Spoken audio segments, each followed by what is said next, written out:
உக்ரைன்ல south eastern யூரோப்போட south eastern நாடுகள்லாம் வந்து பாத்தீங்கன்னா சேர்ந்து ஒரு மீட்டிங் ஒடசா பகுதியில கண்டக்ட் பண்ணாங்க. அந்த டைம்ல உக்ரைனோட அதிபரான ஜெலன்ஸ்கி அவர்கள் ஒடசா பகுதியா ரஷ்யா பிடிக்க நினைக்குது. ஒடசா பகுதியை பிடிச்சிட்டாங்கன்னா ஒடசாவோட நிக்க மாட்டாங்க. அடுத்தது மால்டோவா நீங்க, அடுத்தது ரொமேனியா நீங்க, அப்புறம் இந்த பகுதி எல்லாம் அவ்வளவுதாங்க அப்படிங்கிறதெல்லாம் ஒரு தரப்புன்னு சொன்னதுல இருந்து இந்த பகுதியில மிக பெரும் அளவுல பிரளயம் வெடிக்குமா அப்படிங்கிற சந்தேகங்கள் வர ஆரம்பிச்சிருக்கு. அதுக்கேத்தபடியே ஒடசால வந்து பாத்தீங்கன்னா, தொடர்ந்து தாக்குதல்கள் பயங்கரமா நடந்துகிட்டு இருக்கு. எப்பல்லாம் இந்த ஒடசா வழியா ஆயுதங்கள் வருமோ, அப்பல்லாம் ரஷ்ய தரப்பு வந்து ஆக்டிவா இந்த பகுதிகள சுக்கு நூறா அடிச்சு தட்டுவாங்க.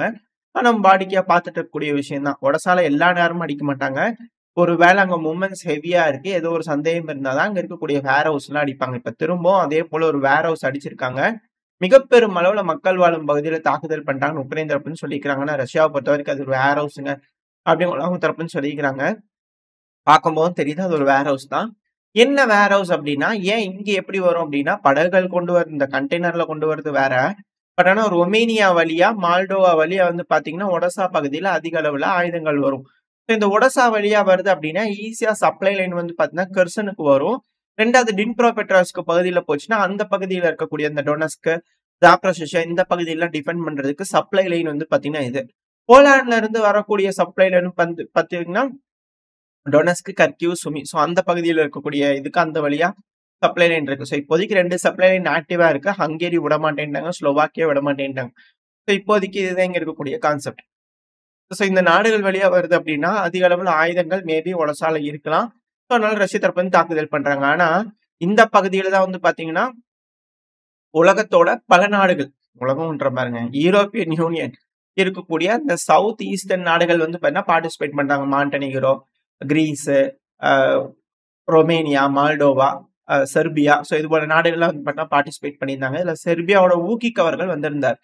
அதாவது இதுல நீங்க ஒரு ரெசல்யூஷன் எடுத்துக்கிறீங்க. அதுல நம்மளுக்கு விருப்பம் இல்ல. நான் கையெழுத்து போடல. ஆனா உங்களுக்கு வேணும்னா உங்க நாட்டுல இருக்கக்கூடிய சில பல டவுன் 1 இல்ல 2 டவுனுக்கு வந்து பார்த்தீங்கன்னா, நாங்க உதவிகள் பண்றோம். ரீகன்ஸ்ட்ரக்ட் பண்றதுக்கு முடிஞ்ச வரைக்கும் செஞ்சு தரோம் அப்படிங்கிற ஊகிக் அவர்கள் வந்து பார்த்தீங்கன்னா, சொல்லிட்டு போயிருக்காரு. கமிட்மெண்ட் குடுத்துட்டு போயிருக்கிறாரு. பட் ஆனா இந்த இதுல வந்து பார்ட்டிசிபேட் பண்ணியிருக்கிறாரு. இன்னைக்கு ஜூலை 12 ரஷ்யா தினம். ரஷ்யா வந்து பார்த்தீங்கன்னா, பல 100 வருட காலங்களான நட்புறவுக்காக நம்மளோட குதிப் மினாரோட ஸ்டாச்சு இருக்கு இல்லையா? அது ரஷ்யாவோட ஃபிளாக்ல வந்து பார்த்தீங்கன்னா, விழுகுற மாரி இதெல்லாம் பண்றோம் அப்படிங்கிறத அவங்க தரப்புல. இதே அமெரிக்கா வந்து பார்த்தீங்கன்னா, G7 மீட்டிங்க்கு வருவீங்களா இந்தியா? அப்ப நம்ம பேசலாமா? அப்படின்னு இவங்க ஒரு பக்கம். ஸோ இரு தரப்புலயும் இந்த பாச போராட்டம் அப்படிங்கிறது இருக்கத்தான் செய்யுது. ஆனா இதுல இன்னொரு விஷயம் நோட் பண்ணணும். டக்கர் கால்சன் அவர்கள், இதுல பலருக்கும் தெரியும். இந்த டக்கர் கால்சன் அவர்கள் முதல்ல ஃபாக்ஸ் நியூஸ்ல இருந்தாரு. அப்புறம் பிரச்சனையாச்சு. அதுக்கப்புறம் வெளிய வந்தாரு. தனியா இது போல இன்டர்வியூ எடுத்துட்டு இருக்காரு. ரஷ்ய அதிபரான விளாடிமிர் புட்டின் அவர்கள்லாம் இன்டர்வியூ எடுத்தாரு. ரொம்ப ஃபேமஸா இருந்தாரு. இப்பவும் பல நபர்கள் இன்டர்வியூ எடுத்துட்டு இருக்கிறாரு. அ பவல் துருவா அவர்கள் கூட இந்த டெலகிராமோட சிஇஓ கூட வந்து பார்த்தீங்கன்னா, சமீபத்தில பிரான்ஸ்ல வச்சு இன்டர்வியூ எடுத்திருந்தார். ஸோ அந்த ரகத்துல வந்து பார்த்தீங்கன்னா, இப்போ அமெரிக்காவோட ஒரு டாப் எக்கனாமிஸ்ட் அப்படின்னு கூட சொல்லலாம். வீடியோ பதிவுல இருக்கிறார் இல்லையா? அவர்தான். ஸோ இவர்கிட்ட வந்து அவர் கேட்கும்போது நார்மலா அவர் நெறைய விஷயங்கள் சொல்லுவாரு. ஸோ டக்கர் கால்சன் அவர்கள் இவர் வந்து பார்த்தீங்கன்னா, இந்தியாவ பத்தி கேட்கிறார். அதாவது இந்தியாக்கான டைமும் ஒண்ணு வரும். நம்ம இத தெளிவா புரிஞ்சுக்கணும். அமெரிக்கர்கள் என்ன யோசிக்கிறாங்க நம்மள பத்தி அப்படிங்கிறது போல. ஏன்னா, எப்படி ரஷ்யா, எப்படி சீனாவோ அதே போல ஒரு நாளைக்கு இந்தியாவுக்கும் உண்டு. இந்தியா எப்போ எக்கனாமிக்கலி ஸ்ட்ராங் ஆகுதோ, அப்ப இந்தியாவ வீக் பண்றதுக்கு அமெரிக்கா வரும் அப்படிங்கிறது போல, இவரு தரப்புலன்னு சொல்லும்போது எல்லாத்துக்கும் தெரியுது. ஓப்பனா சொல்லிட்டு எல்லாத்தையும் செய்றாங்க. ஆமாங்க நாங்க அப்படித்தாங்க அப்படிங்கிறது போல சொல்லிட்டே செய்றாங்களே அப்படிங்கிறது போல அச்சங்கள் வர ஆரம்பிக்குது. ஏன்னா, இப்ப அடுத்தது வந்து பார்த்தீங்கன்னா, இந்த மிடில் ஈஸ்ட்ல வந்து மிக பெரும் அளவுல ஃபோக்கஸ் திரும்பி இருக்கு. அமெரிக்காவோட அதிபரான ட்ரம்ப் அவர்கள் இந்த மிடில் ஈஸ்ட் இருக்கக்கூடிய நாடுகள் எல்லாத்தையும் ரொம்ப உஷாரா இருங்கப்பான்னு சொல்லி அலர்ட் போயிட்டு இருக்கு. மேரிடைம் யுகேவோட மேரிடைம் ஆப்பரேஷன்ஸ் வந்து பார்த்தீங்கன்னா, வார்னிங் குடுத்திருக்காங்க. 2வது இஸ்ரேலோட ஹாஸ்பிட்டல்ஸ்க்குலாம் எமர்ஜென்சியா வச்சுக்கோங்க. ஹையான கேஷுவாலிட்டீஸ் ரிப்போர்ட் ஆனாலும் ஆச்சரியப்படுறதுக்கு இல்லன்னு சொல்லியிருக்கிறாங்க. அங்க இருக்கக்கூடிய அமெரிக்காவோட படைகள் மிக பெரும் அளவுல வந்து பார்த்தீங்கன்னா, குறைக்கலாம் அப்படிங்கிறது போல ட்ரூப்ஸ் எல்லாம் வித்ட்ரா பண்ணிட்டு இருக்கிறாங்க. ஈராக்ல இருக்கக்கூடிய எம்பசிஸ்லாம் வந்து பார்த்தீங்கன்னா, ஆ கட் சில நபர்கள் மட்டும் விட்டுட்டு பல நபர்கள் எடுத்தரலாம் அப்படிங்கிறது போல முடிவுகள் எடுத்துட்டு இருக்காங்க. ஈராக்ல மிக பெரும் அளவுல ஏர் ஆக்டிவிட்டி அமெரிக்கா தரப்பு வந்து செஞ்சுகிட்டு இருக்காங்க. ஸோ இதெல்லாம் வச்சு பார்க்கும்போது கம்பைன்டு ஸ்ட்ரைக் ஈரான் மேல இருக்குமா அப்படின்ற கேள்விகள் இருக்கு. திரும்பவும் பதட்டங்கள் வந்திருக்கு. ஞாயித்துக்கிழமை வந்து பார்த்தீங்கன்னா, மஸ்கட் அதாவது ஒமன்ல வச்சு வந்து பார்த்தீங்கன்னா, பேச்சுவார்த்தை நடக்க இருக்கு. அமெரிக்காவுக்கும் ஈரானுக்கும் நடுவுல. ஒருவேளை அது பிரச்சனை ஆகுது அப்படிங்கும்போது ஒரு மிகப்பெரும் அளவுல தாக்குதல் இஸ்ரேல் தரப்புல இருந்து இல்ல இஸ்ரேல் அமெரிக்கா இணைஞ்சு ஈரான்ல இருக்கக்கூடிய அந்த அணு ஆயுதம் தயாரிக்கிறதுக்காக இந்த என்ரிச் பண்றாங்க இல்லையா? சோ அது மேல ஒரு தாக்குதல் பண்றதுக்கு வாய்ப்பு இருக்கா? அப்படின்ற சந்தேகங்கள்லாம் வருது. இந்த மிடில் ஈஸ்ட்ல மிக பெரும் அளவுல பதட்டங்கள் தொத்திக்க ஆரம்பிச்சிருச்சு. இந்த பிராந்தியத்துல போர் வந்துருமா? அப்படிங்கிறது போல ஈரானும் பதிலுக்கு தாக்குதல் பண்றதா சொன்னனால, இங்க இருக்க நபர்லாம் வித்ட்ரா பண்ணிட்டு இருக்காங்க. ட்ரம்ப் அவர்கள்கிட்டயும் போய் கேட்குறாங்க. ஏங்க மிடில் ஈஸ்ட்ல எல்லா ட்ரூப்ஸ் எல்லாம் வித்ட்ரா பண்றீங்க அப்படின்னு கேட்கும்போது, அதாவது அந்த இடம் வந்து ரொம்ப மோசமா போகுது. நீங்க பார்க்க தானே போறீங்க அப்படிங்கிறது போல அவங்க தரப்புல இருந்து சொல்லக்கூடிய ஸ்டேட்மெண்ட்ஸ்லாம் பார்க்கும்போது, ட்ரம்ப் அவர்கள் தரப்புல இருந்து இங்க இக்கட்டான சூழ்நிலை இருக்கு அப்படிங்கறத புரிஞ்சுக்க முடியுது. அதே போல தான் வந்து பார்த்தீங்கன்னா, கருங்கடல்லயும். செங்கடல்லயும் இஷ்யூ, பெர்ஷியன் கல்ஃப்லயும் இஷ்யூ, அடுத்து கருங்கடல்லயும் இஷ்யூ. இதெல்லாம் எதுக்கான ஒரு அறிகுறி அப்படின்னா, வர்த்தக பாதை. வர்த்தக பாதை காஸ்பியன் சி, அடுத்தது வந்து பார்த்தீங்கன்னா, செங்கடல், பெர்ஷியன் கல்ஃப் இதெல்லாம் அடைச்சிட்டாங்க அப்படின்னா, பெட்ரோலோட விலை ராக்கெட் வேகத்துல ஏறும். மிகப்பெரும் அளவுல உலகத்தோட மத்த பகுதி இந்த ஏசியால இருக்கக்கூடிய அதாவது தெற்கு ஆசியா சொல்லுவாங்க இல்லையா? அந்த நாடுகள்லாம் மிகப்பெரும் அளவுல பாதிப்படையும். நம்மளையும் சேர்த்து தான் சொல்றேன். மிகப்பெரும் அளவுல பாதிப்படைவாங்க அப்படிங்கிற மாற்று கருத்துல வர்த்தகம் இங்க இருந்து போறதும் சரி, இங்க வர்றதும் சரி மிகப்பெரும் அளவுல ஸ்தம்பிச்சு போயிரும் அப்படிங்கிற மாற்று கருத்துல ஒரே ஒரு வழி இருக்குது. ஆப்பிரிக்கா. சுத்தி போக வேண்டிய காலகட்டாயத்துக்கு தள்ளப்படுவோம். அங்க திரும்பி ஆப்பிரிக்கால வந்து பாத்தீங்கன்னா, மிகப்பெரும் அளவுல புரொட்டஸ்ட் வெடிச்சிருச்சு. ஆப்பிரிக்காலயும் மிகப்பெரும் அளவுல வன்முறைகள், கலவரங்கள் பல நாடுகள்லயும் நடக்க ஆரம்பிச்சிருக்கு. கெமரூனு, பல நாடுகள் வந்து பாத்தீங்கன்னா, இது போல நடந்துகிட்டு இருக்கு. இப்ப கென்யால ஏன் திரும்பவும் இது போல புரொட்டஸ்ட் வந்துருச்சுன்னா, ஒரு போலீஸ் ஆபீசர் வந்து பாத்தீங்கன்னா, ஒரு நபர் ஒஜ்வான் அவர்கள் அப்படின்னு சொல்லிட்டு நியூஸ் சைட்லோட இருக்கும். அவர் வந்து பாத்தீங்கன்னா, ஏதோ சோசியல் மீடியால தப்பான ஒரு விஷயத்த வந்து பாத்தீங்கன்னா சொல்லிட்டாரு போல தெரியுது. அந்த கான்ல வந்து பாத்தீங்கன்னா, என் பேரை கெடுக்கிறான் அப்படிங்கும் போல அவர் அரெஸ்ட் பண்ணிட்டு போய்க்கிறாங்க. அப்படி அரெஸ்ட் பண்ணிட்டு போகும்போது, அந்த பகுதியில வந்து பாத்தீங்கன்னா, அடிச்சுக்கிறாங்க. போலீஸ்காரன் அடிச்சுக்கிறாங்க. அதுல இறந்து போயிட்டாரு. இதனால வந்து பாத்தீங்கன்னா, அங்க இருக்கக்கூடிய மக்கள் வயலன்ட்டான புரொட்டஸ்ட்ல ஈடுபட்டிருக்காங்க. இது ஆப்பிரிக்காலயும் சிக்கல்கள் இருக்கு அப்படிங்கும்போது, போர்ட் கால்ஸ் அடிக்கணும். போர்ட் கால்ஸ் அடிச்சா தான் ரீஃபியூல் பண்ண முடியும். ரீஃபியூல் பண்ணா தான் கண்டெய்னர் வந்து பாத்தீங்கன்னா, ஒரு இடத்துல இருந்து இன்னொரு இடத்துக்கு போ முடியும். ஏன்னா, ஆப்பிரிக்கால இருந்து அந்த இந்தியா வரைக்கும் வந்து பாத்தீங்கன்னா, லாங்கஸ்ட் கேப் இருக்கு. அங்க போறாங்கன்னா பெட்ரோல் நெறைய இருக்கும். ஃபில் பண்ணி தான் போவாங்க. பட் ஒரு போர்ட்லயும் வந்து பாத்தீங்கன்னா, போர்ட் கால்ஸ் அடிக்காம இந்த கண்டெய்னர் ஷிப்னால போ முடியாது. எந்த நாட்டுல போய் நம்ம போர்ட் கால்ஸ் அடிக்கிறோம் அப்படிங்கிறது மிக முக்கியமான ஒரு விஷயம். இது எல்லாமே வர்த்தகத்த பாதிப்படை வைக்கும். அதுக்காக சொல்ல வந்தேன். இந்த ஏரியா இங்க ஃபுல்லாவே சிக்கலா இருக்கு. அடுத்தது ரஷ்யா டூ இந்தியா தான் வர்த்தகம் பண்ணும் அப்படின்னா சீனா. அங்க ஆல்ரெடி சீனா, தைவான் முட்டிக்கும் போல தெரியுது அப்படிங்கிற போல அங்க ஒரு சைடுல யோசிச்சுட்டு இருக்கோம். ஏன்னா இந்த ஏரியா ஃபுல்லாவே ரொம்ப ரிஸ்கியான ஒரு பகுதியா மாறிட்டு இருக்கு. வர்த்தகம் மிக பெரும் அளவுல கேள்விக்குறியா இருக்கும் அப்படிங்கிற மாற்று கருத்துல பல நபர்களுக்கு வேலை போனாலும் ஆச்சரியப்படுறதுக்கு இல்ல. வெயிட் பண்ணி பார்த்தலாம். அடுத்து அப்படியே கருங்கடல்ல வந்துட்டோம் அப்படின்னா, நேட்டோவோட சென்ட்ரி விமானம் தொடர்ந்து இந்த சர்க்கிள் அடிச்சுக்கிட்டே வந்து பாத்தீங்கன்னா, இந்த இடத்துல உளவு வேலை பார்த்துக்கிட்டு இருக்கு. ஏதோ ஒரு செய்தி சொல்ல வராங்க அப்படிங்கறத புரிஞ்சுக்க முடியுது. இதத்தான் வந்து பாத்தீங்கன்னா, இந்த பதிவோட ஸ்டார்ட்டிங்ல சொல்லியிருந்தேன். இந்த ஜெலன்ஸ்கி அவர்கள் இந்த ஒடசாவ வந்து பாத்தீங்கன்னா சொல்லியிருந்தாரு. மேற்கோள் காமிச்சிருந்தாருன்னு. ரஷ்யாவும் அந்த டைம்ல வந்து பாத்தீங்கன்னா, அங்க அடிச்சுக்கிட்டு இருக்காங்க தொடர்ந்து. மீட்டிங் அங்கெல்லாம் நடந்திருந்தது. என்னன்னா, அங்க ஒரு தீவு இருக்கு. இந்த ஒடசா பகுதிக்கும் கிரீமியாக்கும் நடுவுல ஒரு குட்டி தீவு இருக்கு. இது ரொம்ப ரொம்ப மிக முக்கியமான ஒரு தீவு. முதல்ல வந்து ரஷ்யா அத எடுத்திருந்தாங்க. அதுக்கப்புறம் அங்க இருந்து பின்வாங்கி வந்துட்டாங்க. ஜிமினி ஐலாண்ட் அப்படின்னு கூட சொல்லுவாங்க. Snake island. அந்த குட்டியூண்டு ஒரு தீவு இருக்கு இல்லையா? மேப்ல காட்டுறேன். அந்த தீவுல வந்து பாத்தீங்கன்னா, உளவு வேலை பெருமளவுல ரஷ்யா தரப்புல இருந்து பார்க்க ஆரம்பிச்சிருக்காங்க. அதுக்கான வீடியோ பதிவுகள் அவங்க தரப்புல இருந்து வந்துகிட்டு இருக்கு. இதுல என்ன பிரமாதம் அப்படிங்கிற கேட்டீங்க அப்படின்னா, அந்த இடத்துல தாக்குதல் பண்றாங்க. அது 2வது விஷயம். அது தொடர்ந்து நடக்கக்கூடிய விஷயம் தான். கொஞ்ச நாளைக்கு முன்னாடி இதே ஒடசா பகுதியில், இதே கருங்கடல்ல வந்து பாத்தீங்கன்னா, உக்ரைன் வந்து இந்த ஆயில் ரிக்ஸ் இருக்கும். அந்த ஆயில் எடுக்கக்கூடிய அந்த அமைச்சிருப்பாங்க இல்லையா? அந்த ரிக்ல வந்து கம்யூனிகேட் பண்றதுக்காக இந்த சேட்டலைட் ரிசீவர்ஸ் இதெல்லாம் வந்து பாத்தீங்கன்னா வச்சிருந்தாங்க. அது எல்லாத்தையும் டெஸ்ட்ராய் பண்ணியிருந்தாங்க இல்லையா? இப்ப இங்க உளவு வேலை பார்த்துட்டு இருக்காங்க. தொடர்ந்து தாக்குதல் பண்ணிட்டு இருக்காங்க. அது கூடவே கிரீமியாவுக்கும் கெர்சனுக்கும் நடுவுல சின்ன ஒரு கடல் ஒரு சின்ன ரிசர்வாயர் மாதிரி வச்சுக்கோங்களேன். அந்த இருக்கும் இல்லையா? அந்த இடத்துல வந்து பாத்தீங்கன்னா, எப்படி ஆம்பிபியஸ் லேண்டிங் பண்றது அப்படிங்கிற பயிற்சி வந்து பாத்தீங்கன்னா, ரஷ்ய வீரர்கள் எடுத்துக்கிட்டு இருக்காங்க. இதெல்லாம் வச்சு பார்க்கும்போது, ஒடசா பகுதியில ஆம்பிபியஸ் லேண்டிங் ரஷ்யா சீக்கிரமா பண்ணுவாங்களா? அப்படின்ற கேள்வி வருது. அப்படி இல்லன்னா, கெர்சன் பகுதியா?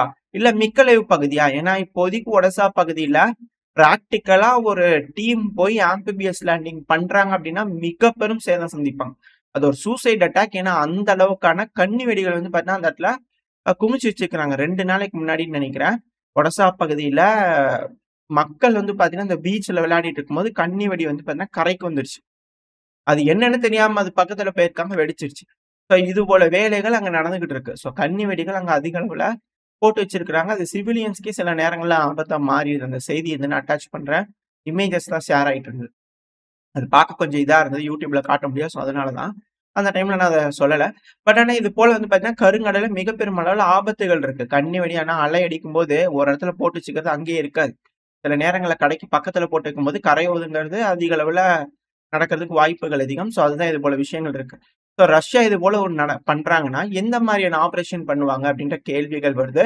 ஏன்னா ஒரு ஃபுல் ஸ்கேல் அஃபென்சிவ் ஆப்பரேஷன் அப்படிங்கும்போது, பல பகுதிகள்லயும் ஊடுருவுனா தான் ரஷ்யாவுக்கு பல இடங்கள்லயும் ஏன்னா சப்ளை லைன் பெருசா ஸ்ட்ரெச் ஆகும். ஏன்னா பல பகுதிகளையும் ஒரு 1000 கிலோமீட்டர் ரேஞ்ச்ல வந்து பார்த்தீங்கன்னா, ரஷ்ய வீரர்கள் அடிக்கிறாங்க அப்படின்னா, 1000 கிலோமீட்டர் நீளத்துக்கும் உக்ரைனால டிப்ளாய் பண்ண முடியாது. வீரர்கள் பற்றாக்குறை இருக்குன்னு அவங்க தரப்புன்னு சொல்றாங்க இல்லையா? ஸோ அந்த டைம்ல ரஷ்யா ஈஸியா முன்னேறதுக்கு வாய்ப்புகள் அதிகம்.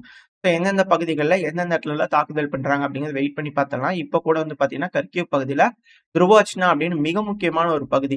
ஏன்னா அந்த இடத்துல வந்து பார்த்தீங்கன்னா, ஆஸ்கல் ரிவர் ஓடிட்டு இருக்கு. ஸோ அந்த ரிவர கிராஸ் பண்ணி போய் வந்து பார்த்தீங்கன்னா, ரஷ்யா ஒரு மிக பெரும் சிட்டிய எடுத்திருக்காங்க. ஸோ அத தாண்டியும் ரஷ்ய தரப்பு வந்து முன்னேறிட்டு இருக்காங்கன்னு உக்ரைன் தரப்பு வந்து கன்ஃபார்ம் பண்ணிக்கிறாங்க. ஏன்னா அந்த ஆஸ்கல் ரிவர தாண்டி ஒரு 35 கிலோமீட்டர்ல வந்து பார்த்தீங்கன்னா, ரஷ்ய தரப்பு வந்து முன்னேறி இருக்கிறாங்க. இந்த உக்ரைனோட மேப் எடுத்து பார்த்தீங்கன்னாலே டீப் சைட் மேப் பார்க்கும்போதே நம்மளால புரிஞ்சுக்க முடியுது. பெருமளவுல ஒரு ஃபுட் ஹோல்ட் ரஷ்யாக்கு கிடைச்சிருச்சு அப்படிங்கிறது போல. ஸோ பஃபர் ஆப்பரேஷன் மிக பெருமளவுல நடந்துகிட்டு இருக்கு. இது எல்லாமே டுவர்ட்ஸ் கீவ் நடக்கிறதுக்கு அதிக அளவுல வாய்ப்பு இருக்கு. ஏன்னா அந்த பகுதிகள்ல ரஷ்யாவோட கட்டுப்பாட்டுல இருந்துச்சுன்னா, ஃபார்வர்ட் பேஸா பயன்படுத்தி ஈஸியா ஊடுருவறதுக்கு அதிக அளவுல வாய்ப்புகள் இருக்கு. சரி ஓகே. இதெல்லாம் இந்த இடத்துல இருக்கக்கூடிய விஷயங்கள்.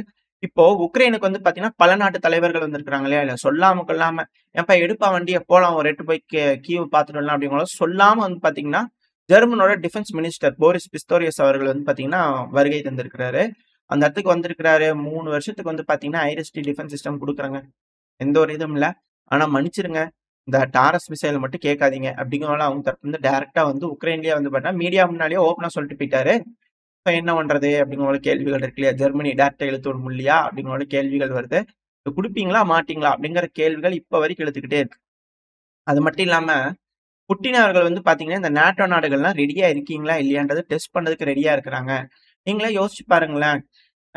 பிரிட்டன்ல இருக்கக்கூடிய அம்மாக்கள்லாம் இருக்காங்க இல்லையா? தான் பையன் ஃபின்லாண்ட டிஃபெண்ட் பண்றதுக்காக இறக்கறதுக்கு நீங்க அக்செப்ட் பண்ணிக்குவீங்களா? அப்படி நீங்க அக்செப்ட் பண்ணிக்கல அப்படின்னா, நேட்டோவே கிடையாது. அப்படிங்கிறது போல டிமித்ரி குலேபா அவர்கள் வந்து பார்த்தீங்கன்னா, பிரஸ் மீட்டிங்ல வந்து பார்த்தீங்கன்னா, இது போல ஒரு கேள்வி கேட்டிருக்கிறார். ஸோ பிரிட்டன்ல இருக்கக்கூடிய தாய்மார்கள் இவர் கேட்ட கேள்விக்கு பதில் சொல்லுங்க. என்ன மாரியான பதில்கள் குடுக்க போறீங்க? உக்ரைனுக்குன்னு கேட்க வந்திருக்கிறாரு. செருப்படி விழுகுன்றதுனால ஃபின்லாண்ட் அப்படிங்கிற சொல்லிட்டு போயிட்டாரு போல தெரியுது. ஏன்னா உக்ரைன் நேட்டோல சேரல இல்லையா? ஸோ நேட்டோல சேர்த்துனாங்கன்னா ஆப்வியஸா ஃபின்லாண்டுக்கு வரீங்களா? அப்ப இங்கேயும் வந்துருங்க அப்படிங்கிற கூப்பிட்டுக்கலாமா? அப்படிங்கிற யோசனை இருக்கிறாங்களான்னு தெரியல. சரி பிரிட்டனோட தாய்மார்கள் கிட்ட கேட்கறாங்களா? இல்ல பிரிட்டன்ல இருக்கக்கூடிய ஆ ராணுவ வீரர்கள் கிட்டயே கேட்கறாங்களா? அப்படின்ற கேள்விகள் வருது. ஸோ வெயிட் பண்ணி பார்ப்போம். என்ன மாரியான பதில்கள், ரெஸ்பான்ஸ் இவங்களுக்கெல்லாம் வருது அப்படிங்கிற போல, யார் குடுத்த தைரியத்துல இவங்க இப்படிலாம் பேசுவாங்க? அப்படிங்கிற போல இருக்கு. எது எப்படியோ. ஸோ இந்த பகுதியில வந்து பார்த்தீங்கன்னா, ஒடசா பகுதியில போர் மையம் கொள்ள போகுதா? அப்படின்ற கேள்விகள் வர ஆரம்பிச்சுருச்சு. இந்த கருங்கடல் பொறுத்தவரைக்கும். அடுத்தது அப்படியே கீழ வந்தோம்னா ஈரான். ஈரான் மேல இஸ்ரேல் தாக்குதல் பண்ணுவாங்களா? அப்படின்ற கேள்விகள் இருக்கு. அது நம்ம இந்த பதிவுல நம்ம பார்த்தாச்சு ஆல்ரெடி. ஆனா இதுல ஒரு வேடிக்கை என்னன்னா, 2011ல ஒபாமா அவர்கள் வந்து பார்த்தீங்கன்னா, அதிபரா இருக்கும்போது இதே போல தான். அவங்க 1900 காலகட்டத்தில இருந்தே வந்து பார்த்தீங்கன்னா, சொல்லிட்டு திரியிறாங்க. ஈரான் வந்து அணு ஆயுதம் தயாரிக்க போகுது அப்படிங்கிறது போல. இப்ப வரைக்கும் அவங்க செஞ்ச மாரி சொல்லல. செஞ்சுட்டோம்னு சொல்ல மாட்றாங்க. அவங்க பொறுத்தவரைக்கும் அது ஹராம்ங்க நாங்க செய்ய மாட்டோம். ஆனா யுரேனியம என்ரிச் பண்ணோம் அப்படிங்கிற அவங்க தரப்புன்னு சொல்லிட்டு இருக்காங்க. இதுல என்ன சிக்கல்னா, யுரேனியம என்ரிச் பண்ண அணு ஆயுதம் தயாரிக்கிறது 2வது. இத ஃபியூயலா பயன்படுத்தலாம். இந்த அணு உலை எல்லாம் இருக்கு இல்லையா? ஸோ அதுக்கு வந்து ஃபியூயலா பயன்படுத்தலாம். அந்த ரன் பண்றதுக்கு. ஸோ அப்படி பண்றாங்க அப்படின்னா, அந்த யுரேனியம் வந்து பார்த்தீங்கன்னா, மேபி பல நாடுகளுக்கு ஏற்றுமதி ஆகும்போது, அது மூலியமா ஈரானுக்கு வருமானம் வர வாய்ப்புகள் அதிகம். ஸோ இது போல ஈரான கண்ட்ரோல்லயே வச்சுக்கணும். அத வளரவே விடக்கூடாது. விடாம இருக்கும்போதே இந்த அளவுக்கு 5ஆம் தலைமுறை ட்ரோன்கள்லாம் செஞ்சுக்கிறாங்க ஈரான்.